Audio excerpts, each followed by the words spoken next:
여러분, 암호화폐 그러면 제일 먼저 떠오르는 게 비트코인이죠. 그 다음에 아마 이더리움 이런 주식 암호화폐들이 떠오르실 거예요. 가상화폐라기보다는요, 이게 암호화폐라고 이야기하는 게 아주 더 전문적입니다. 크립토커런시라고 영어로 분석을 하거든요. 가상화폐는 마일리지라든가 이런 것들도 가상화폐에 들어가거든요. 예, 우리 카드 있잖아요. 카드 쓰죠. 카드도 이제 사실상 가상화폐에 들어가는 거고요. 예, 여기서 말하는 비트코인 이것은요, 크립토커런시에서 암호화폐라고 일단 이해하는 게 편합니다. 근데 이 암호화폐가 요즘 난리가 아니에요. 그 중에 대표 주제가 비트코인인데, 비트코인은요, 이게 수익률이 넘사벽, 누구도 넘볼 수 없는 벽이란 뜻이에요. 엄청나게 올랐습니다. 수익률 보세요. 수익률. 비트코인 수익률 117.3%예요. 한국경제가 그대로 이야기한 것에 따르면 비트코인은 117.3% 2배를 벌었다는 이야기. 2배. 어느 것이라도 2배를 벌은 게 없어요. 자산시장 이렇게 요동을 치는데도 주가가 급등하고 유가가 하락하고 금값이 상승하고 이런데도 말입니다. 가장 많이 오른 것은 금도, 구리도, 미국 주식도, 중국 주식도, 미국 채권도 아니었습니다. 실제로 가장 많이 오른 것은 비트코인이었어요. 비트코인 가격은요, 15,000달러 선을 넘어섰습니다. 2018년 1월 이후에 2년 10개월 만에 최고가를 이어가고 있습니다. 심지어 비트코인을 기업이나 혹은 기관들에서도 수급을 뒷받침해 주고 있다, 이런 얘기까지 나오고 있습니다. 수급을 뒷받침해 주다, 이 말은 기관이나 혹은 기업들도 비트코인을 산다는 이야기예요. 이 말은 전통적으로 안전자산 이러면 금이었는데 기업도 사고 기관도 사? 이거 비트코인이 이제는 금을 대체할 수도 있겠네? 심지어는 디지털 금이라고 이야기할 정도입니다. 디지털 금. 디지털 골드라고 이야기할 정도로 비트코인을 이야기하고 있습니다. 그 정도로 수익률이 쭉쭉쭉쭉 올라가기 때문이에요. 지난 6일 기준으로 117.3%까지 올라갔다, 이렇게 얘기하고 있습니다. 15,000달러면 얼마입니까? 우리 돈으로 약 1,670만 원이죠. 올해만 7,000달러 정도 선을 왔다 갔다 했습니다. 여러분, 지난 3월에 비트코인이 말입니다, 4,800달러까지 떨어졌어요. 4,800달러까지. 4,800달러까지 떨어졌는데 그때부터 시작해서 지금 15,000달러까지 올라갔으니까 엄청나게 올라간 거죠. 엄청나게. 어떤 자산도 비트코인을 따라갈 수가 없어요. 어떤 자산도. 여기 나오는 것처럼 금에 투자해서 28.2%, 중국 대형주에서 투자해서 26.6%입니다. 미국 장기국채에 투자해도 19.2%입니다. 심지어 미국 리츠나 혹은 글로벌 리츠나 원자재인 원유펀드에 투자했던 사람들은 돈을 다 잃었습니다. 다 잃었어요. 원유펀드에는 74.2%가 돈을 잃었을 정도로 난리가 아니었거든요. 그런데 유일하게 비트코인만이 올라갔다, 이렇게 이야기하고 있습니다. 구리도 11.5%의 수익률만 나타냈다, 이렇게 얘기합니다. 참, 미국에서도 보면요, 그동안 비트코인에 대한 어떤 인식이 점점 개선되고 있다, 이런 이야기가 나와요. 이게 암호화폐라는 자체가 과연 통제될 수 있느냐. 암호화폐가 지금 우리가 쓰는 달러 지폐, 우리 원화 지폐를 대체할 수 있느냐, 이런 이야기를 가지고 굉장히 말은 많았습니다마는 분명히 앞으로 갈 세상이다. 또 가야 된다. 이렇게 이야기하는 사람들도 지금 많이 있거든요. 지금 가상화폐 헤지펀드가 있어요. 가상화폐 헤지펀드. 그레이스케일이 운영하는 비트코인 신탁이요. 그레이스케일이라는 회사가 여러분도 알다시피 굉장히 큰 헤지펀드입니다. 헤지펀드. 예, 그런 회사들이 지금 하고 있고요. JP 모건에서 보면요. 이 패밀리 오피스라고 있어요. 패밀리 오피스. 쉽게 말하면 우리로 말하면 패밀리 오피스를 어떻게 설명할까요? 그냥 고액 자산가들 이렇게 생각하면 될 것 같아요. 고액 자산가들. 패밀리 오피스라는 게 고액 자산가를 관리해 주는 그런 사무실이란 뜻인데 우리 같은 PB센터를 좀 더 분화했다. 이렇게 생각하시면 될 것 같아요. 근데 이 패밀리 오피스들이 주로 투자한 게 금이었습니다. 그런데 어느 날부터 디지털 금이라고 이야기하는 비트코인에다 투자한다. 이게 비트코인이 디지털 금이 됐다니까요. 어느 날부터. 그러면서 많은 사람들이 지금 투자하고 있는 거고요. 그레이스케일 같은 경우는요. 자산 운영 규모가 지난 6월까지만 하더라도 40억 달러 수준이었는데 지금은요. 90억 달러 수준으로 쭉쭉 늘어나고 있습니다. 이렇게 되면 비트코인 시장 규모도 늘어날 거다. 이렇게 이야기하고 있거든요. 사실 그동안 비트코인으로 결제되는 거 이게 비트코인이 우리 돈으로 안 바뀌잖아요. 그죠? 쉽게 말하면 우리가 쓰고 있는 달러로 안 바뀌잖아요. 그들끼리 계속 바꿔야 되잖아요.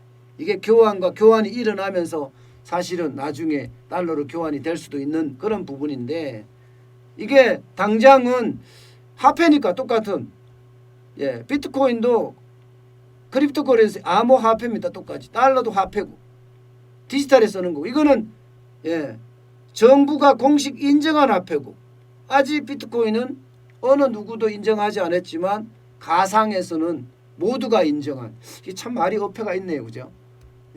어느 누구도 인정하지 않았지만 이거는 중앙은행들이 어느 누구도 아직 인정 제대로 안 하고 있다. 이렇게 보면 될 것 같고요.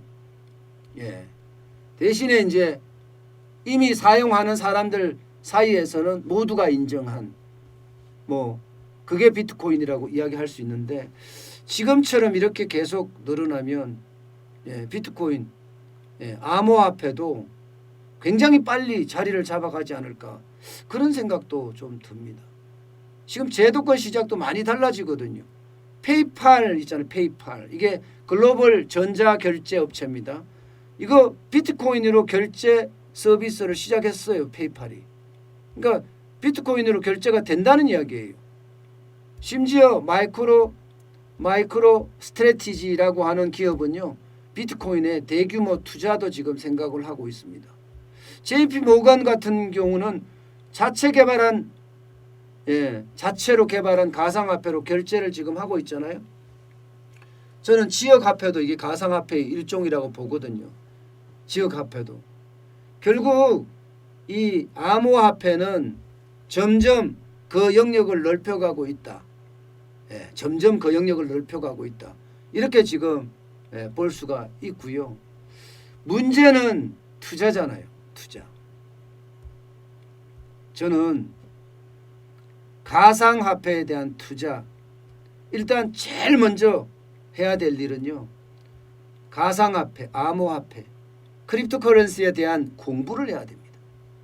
도대체 이 화폐가 앞으로 어떻게 발전할지 이게 가치가 어디서 계속 늘어날지 이거를 공부해야 돼요. 그게 제일 중요한 거예요.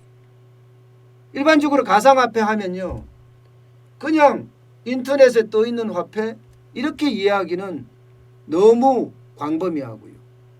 이게 실제 거래가 됐을 때 그 가상화폐의 진가는 점점 발휘되잖아요. 그죠? 실제로 말입니다. 커피를 마시면서 비트코인으로 결제할 수 있다. 책을 사면서 비트코인을 결제할 수 있다. 이렇게 뭔가 새롭게 자꾸 오프라인에 적용이 될 때마다 그 가상화폐의 어떤 가치는 계속 올라갑니다. 이게 가상화폐는 그런 식으로 봐야 됩니다. 그래서 가상화폐에 대한 공부를 많이 해야 되고요. 현실에서 실물과 교환이 어떻게 일어나는지를 계속 체크를 해야 돼요. 그러면서 그 가상화폐에 어떤 암호화폐의 영향력이 얼마나 미치는지가 투자의 핵심적인 조건이 되는데요. 중요한 것은 공부를 해야 된다는 것. 그리고 나서 전문가의 도움을 받아야 된다는 것. 전문가의 도움을 받으려고 그러면요, 그 전문가들도 그 분야에 대한 공부를 엄청 한 사람들이에요. 전문가의 도움을 받되 뭐 돈을 주고 하는 데도 많아요. 도움을 받는 거, 컨설팅 받는, 그런 거 하지 마세요. 더 공부하시고 유튜브 찾아보시고 내가 조금씩 소액씩 해보면서 가상화폐를 익히고 그렇게 투자를 한다면 투자해 볼 만하다, 이렇게 저는 생각을 할 수 있습니다. 그렇지만 저는 아직 지식이 그만큼 많이 안 쌓여있기 때문에, 일반적인 지식, 기자가 취재할 수 있는 지식 정도 쌓여있기 때문에 저는 투자하지 않습니다. 그렇지만 투자하려고 하는 사람들은요, 어디라도 이익만 난다면 투자하는 사람들이 많으니까요, 일단 공부하고요, 전문가들의 도움을 받고요, 그런 다음에 아주 적게 이제 그 시장에 진입하는 것처럼 아주 적게 투자를 해서 그 돈이 없어도 나는 살아갈 수 있을 만큼 말입니다. 그렇게 투자를 시작하는 것도 한 방법이다, 이렇게 생각을 합니다. 제가 앞으로 더 공부를 해서 이게 투자에 대한 노하우도 여러분과 공유하도록 약속해 드리겠습니다. 언젠가 그런 시대가 오겠죠. 저는 가상화폐를, 암호화폐를 굉장히 가능성 있고 굉장히 앞으로 발전할 수 있는 게 이 가상화폐라고 저는 생각을 하거든요. 우리나라에서는요, ICO, 쉽게 말하면 증권시장에서 되는 것처럼 IPO가 증권시장이죠. 기업 공개에 대한 건데, ICO는 이제 코인을 공개한다는 이야기인데요. 코인 공개는 우리나라에서는 아직 안 되고 있습니다. 그래서 대부분 싱가포르 가서 지금 코인을 공개를 하고 있고요. 외국에 가서 많이 해요. 일본 같은 경우도 지금 많이 하고 있죠. 근데 아직 우리는 이 가상화폐를 정부가 인정한 그런 교환 수단이라고 해야 되나요? 통화라고 해야 되나요? 인정하지 않았습니다. 그렇기 때문에 가상화폐 입지는 점점 좁아지고 있는 상태긴 한데요. 그렇다고 거래가 안 되는 건 아니에요. 빗썸이라든가 거래할 수 있는 데는 많으니까 관심을 한번 가져도 그렇게 나쁘지는 않다. 그렇게 이야기할 수 있습니다. 다시 한번 말씀드리지만 투자는요, 분명히 내 책임하에 해야 되고요. 그러기 위해서는 내가 많이 알아야 됩니다. 그래서 공부하고 그리고 전문가의 도움을 받고, 그리고 나서 아주 차간대국 착수소구, 볼 때는 크게 보고요, 바둑 용어인데요, 착수, 손으로 둘 때는 아주 작게 둔다. 그러면서 그 시장을 내 시장으로 이렇게 만들어가면서 도전해 볼 필요는 있을 것 같습니다. 그만큼 요즘은 워낙 변화가 심한 세상이니까요. 뭔가 변화의 고리가 보이면 거기에 집중하는 것도 또 하나의 성공 방법이 아닌가, 저는 그렇게도 생각합니다.